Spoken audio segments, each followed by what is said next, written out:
네, 안녕하십니까. 신지식인 정인태입니다. 저는 국립한국복지대학교 특임교수를 역임했습니다.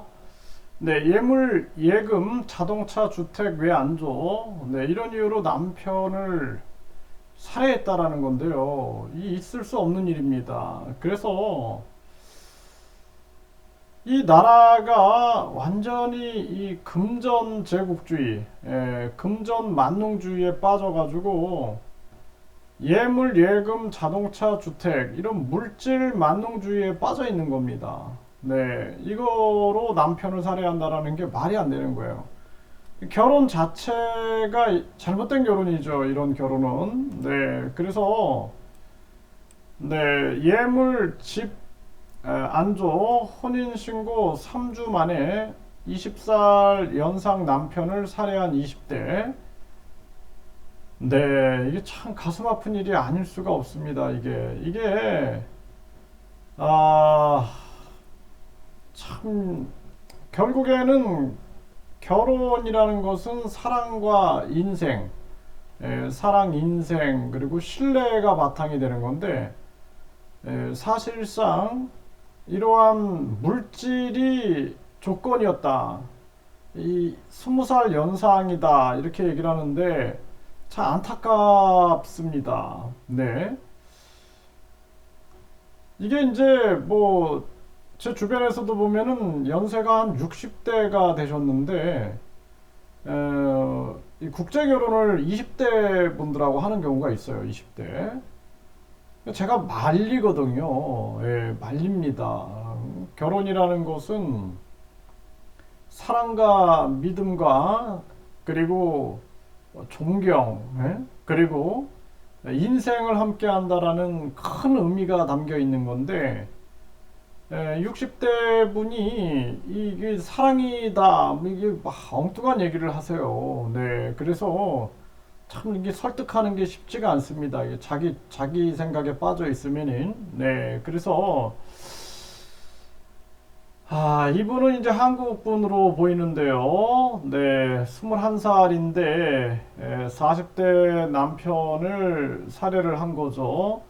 그러니까 예물, 예금, 자동차, 주택을 안 줬다라는 거예요. 네, 그래가지고 싸웠고 결국에는 흉기로 살해를 했다라는 것입니다. 네, 이게 참 이 세상이 어떻게 돌아가는가? 저는 안타까움을 금할 수가 없습니다. 네, 이게 어떻게 이런 일이 벌어질 수 있는가? 네, 이러한 생각을 안 할 수가 없습니다. 이게 참 심각한 문제고요. 네, 그러니까 남편이 이제 술에 취해서 누워 있을 때, 네, 흉기를 휘둘러 가지고 살해를 한 거죠. 이게 이런 일들이 참 많이 벌어지고 이 가정들이 마구 무너지는 거예요. 예? 그래서 이 물질 만능주의라는 것이 참 무서운 겁니다. 남편의 칼 맞고 산채로 묻힌 여성 이야기가 또 전해져 오고요. 예? 저 죽어요. 우리 애들 어떻게 남편의 살해당한 아내가 남긴 말. 네. 이 사건도 잘 알죠. 한탕주의에 빠져서 남편 살해, 보험금을 노린 거죠. 네.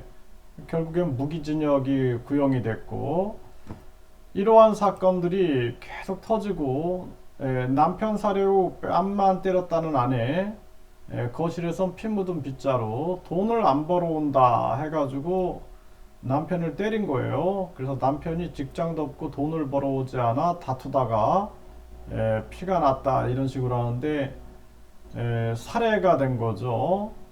이러한 일들이 계속 터지고 있는 겁니다. 이게 결국에는 저는 이 사회 문제를 이렇게 전체적으로 연결을 해서 분석을 해보면은요, 우리가 이 물질 만능주의, 황금 만능주의, 금전 제국주의에 빠지면은 가장 중요한 게 돈이 됩니다. 돈.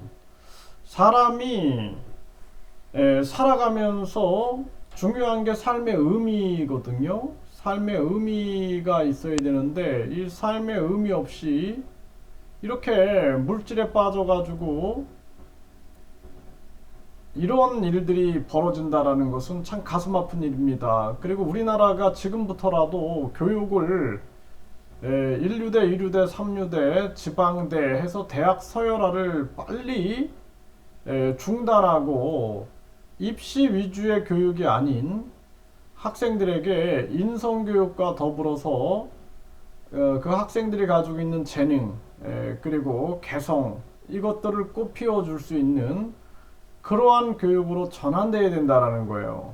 그렇지 않고 지금 이대로 계속 가다가는 대한민국은 망합니다. 물론 망하게 만들려고 하는 세력들이 있다라고 저는 진단을 하고 있어요. 네, 그래서 많은 국민들이 제 얘기를 공감을 하면서도 세상을 움직이는 그 흐름을 거스르지 못하는 거예요.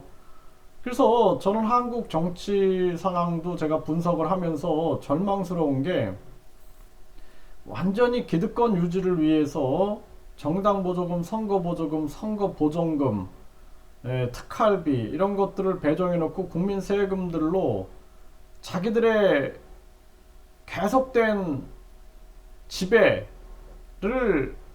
유지시키는 거죠. 근데 이러한 모습이 누구도 이런 걸 비판하지 않는다라는 사실이 저는 너무나 가슴이 아파요. 그걸 보고 이제 한국에 희망이 없다라는 생각을 하게 되는 거고, 또 지금 이렇게 상황들을 보면은 가장 큰 문제는 저출산, 고령화, 자살률, 그리고 서민 경제 이런 문제입니다. 가계 부채가 세계 1위잖아요, 지금. 이런 문제인데 여기에 신경을 안 써요. 여기에 신경을 안 쓰고 신용만 하는 거죠, 정치인들이. 그리고 우리나라도 부패한 기득권들이 국민들을 지배하고 있듯이 또 우리나라도 지배당하고 있어요. 그래서 문재인 대통령 때 보면은 완전히 그 중국, 친중, 친북 정책들, 윤석열 대통령이 되니까 완전히 친미 정책들. 그래서 결국에는 미국이 지금 계속 금리를 올리면서 나만 살겠다라는 그러한 정책을 펼치고 있는데 그거 그냥 그대로 쫓아가는 거죠. 미국을 무비판적으로 쫓아가는 거예요. 그러다 보니까 우리 국민들은 죽어나가고 있어도 그런 거를 눈 감고 그냥 아웅해버리고 끝나는 겁니다. 이러한 현실들 보면은 대한민국은 자주적 독립국가가 아니다라는 거죠. 빨리 인간을 널리 이롭게 한다라는 홍익 정신을 가지고 우리가 주체성을 찾아야 됩니다. 그래서 이거 아무런 의미가 없는 거예요. 이런 세상에 왜 삽니까? 이런 세상에. 저는 대한민국 돌아가는 걸 보면은 와 이런 세상에 왜 살지라는 생각을 안 할 수가 없어요. 왜냐하면은 완전히 이거는 뭐 나라가 망할 게 뻔하잖아요. 저출산, 그리고 비참한 고령화, 자살률, 그리고 가계부채.